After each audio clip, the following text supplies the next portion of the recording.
The Lord be with you. And with your spirit. A reading from the Holy Gospel according to Luke. Glory to you, O Lord. Simeon came in the Spirit into the temple, and when the parents brought in the child Jesus to perform the custom of the law in regard to him, Simeon took Jesus into his arms and blessed God, saying, "Now, Master, you may let your servant go in peace according to your word. For my eyes have seen your salvation, which you prepared in sight of all the peoples, a light for revelation to the Gentiles and glory for your people Israel." The father and mother of Jesus were amazed at what was said about him, and Simeon blessed them and said to Mary, his mother, "Behold, this child is destined for the fall and rise of many in Israel, and to be a sign that will be contradicted, and you yourself a sword will pierce, so that the thoughts of many hearts may be revealed." My dear sisters and brothers, the Gospel of the Lord. Praise to you, Lord Jesus Christ. Please be seated. Sa ating pananampalatayang Kristiyano, may mahalagang dalawang pagkilala tayo kay Maria. Una dito, si Maria bilang ina ni Kristo. Si Maria bilang ina ni Kristo. Tinatawag din si Maria na Theotokos, the God-bearer. No? Kaya ganun na lamang ang ating pagkilala, pagmamahal at paggalang kay Maria dahil siya ang ina ng ating tagapagligtas ni Hesukristo. Katulad na lamang ng ating paggalang at pagmamahal sa ating mga sariling nanay or ina, ganun din ang ating pagtingin. Dahil siya nga, si Maria, ay ang nanay ni Jesus. Ang ikalawang pagtingin natin or pagkilala natin kay Maria ay hindi lamang bilang ina ni Jesus. Kinikilala rin natin si Maria na miyembro ng ating simbahan. Katulad natin, kaisa natin si Maria bilang nananampalataya kay Jesus.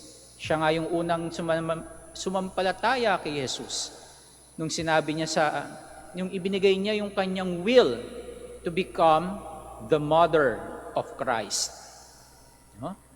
So sa ating paglalakbay bilang isang simbahan, kaisa natin si Maria dahil tulad natin, siya din ay miyembro ng ating simbahan.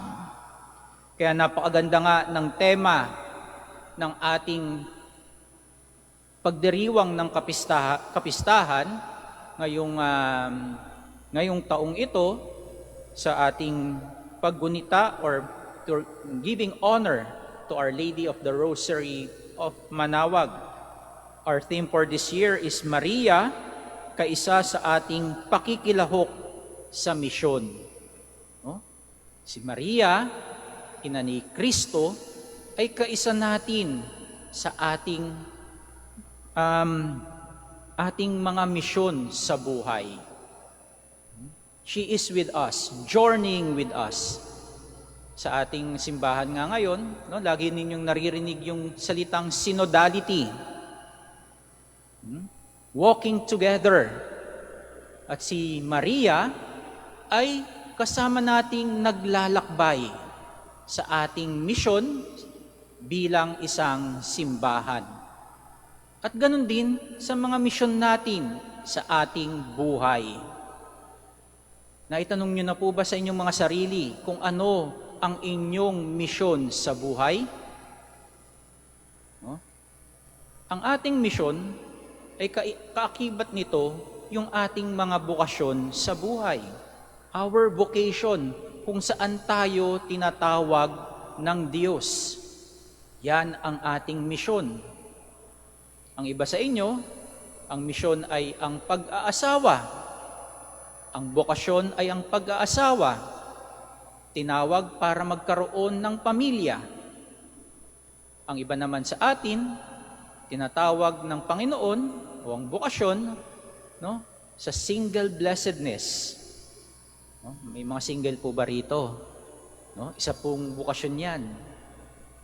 At yung iba naman, katulad namin, ay tinawag sa pagpapare o pagmamadre. Yan yung ating mga bokasyon. At yan, nandyan nakadikit ang ating mga misyon. At sa ating misyon, nagsisimula ito sa pakikinig. Tinatawag tayo ng Diyos, tayo'y makikinig. And what should be our response to God? Sana ang response natin, ang pagtugon natin, ay yung katulad ng ginawa ni Maria. Nung dumalaw ang Anghel Gabriel kay Maria, anong sinabi ni Maria? Nung ibinalita nung Anghel na siya yung magiging ina ng ating tagapagligtas. May it be done to me according to your word. Maganap nawa sa akin ayon sa wika mo. Diyan nagsisimula ang ating misyon. Sa pagsunod sa kalooban ng Diyos. Ang misyon hindi madali. Ang ating mga bokasyon ay hindi madali. Pag-aasawa, hindi laging masaya. May mga challenges. Pero kung ilalagay natin sa gitna ng ating pamilya ang Panginoon, sasabihin nating maganap nawa sa akin ayon sa wika mo. Hindi man madali ang pag-aasawa, pero naroroon ang kapayapaan. Sa mga single, ilang nobina ba ang nagawa ninyo sa pagdarasal na kayo'y makapag-asawa? No? Siyempre, ang ninanais natin ay may makasama sa buhay. Pero kung ang binibigay sa iyo ng Diyos ang buhay ng pagiging isang single para maibigay mo ang iyong sarili para sa iba, hindi rin madali. Pero kung ibibigay mo ang iyong will sa will ng ating Panginoon, gagabayan ka niya sa lahat ng iyong gagawin. Kung tatanungin niyo kami kung madali ba ang pagpapare, hindi po. Mahirap. We are also challenged and tempted every time. Pero if we would like Mary, we would say, may it be done to me according to your word. Kasama natin si Kristo sa pagsisilbi sa Diyos. Sana sa ating pagsisimula ng ating mga misyon sa buhay, gayahin natin si Maria nang sinabi, may it be done to me according to your word. Para sa ganon, kapag tayo'y tinawag na ni Kristo, ng Diyos, sa kanyang kaharian, sasabihin din natin yung sinabi ni Simeon na narinig natin sa ating ebanghelyo. Lord, you may now let your servant go in peace. Your word has been fulfilled. Panginoon, Diyos ko, maaari nyo na akong kunin sa kapayapaan dahil natupad ang iyong salita. Kapag kasinunod natin ang kagustuhan ng Diyos, sa bandang huli sasabihin natin, Lord, mission accomplished. Nasunod ko ang iyong gusto. Sinunod ko ang iyong kagustuhan. At maaari mo na akong dalhin sa kapayapaan. Napakagandang mga salita, no? Kung ito yung magiging gabay natin sa buhay. Una, sa ating pagsunod sa ating mga misyon, sa ating bokasyon, ang ating huwaran ay si Maria. Sinabing, may it be done to me according to your word. At sa dulo ng ating buhay, ang ating maging puwaran nawa ay si Simeon na sinabi, Lord, your word has been fulfilled. Nagawa ko ang iyong kagustuhan. Kaya ang tawag nga kay Maria, na banggit ko kanina, ay Theotokos, the God-bearer. Si Simeon din, may tawag sa kanya, Theodokos, nang ibig sabihin ay God receiver. No? At yan yung ating misyon sa buhay. Dalawa, tagapagdala ng Diyos at tagatanggap sa Diyos. Sa ating misyon sa buhay, nawa yan yung ating gagawin. Dadalin natin ang Diyos sa ating kapwa.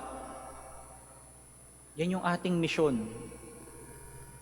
At katulad din ni Simeon, may nagdadala rin sa atin, sa ating buhay, ng Diyos. At nawa ay tanggapin din natin ng Diyos ng buong puso sa ating buhay. Para pag natapos na ang ating misyon, ang ating paglalakbay dito sa mundo, sasabihin natin sa Diyos, Lord, mission accomplished. Amen.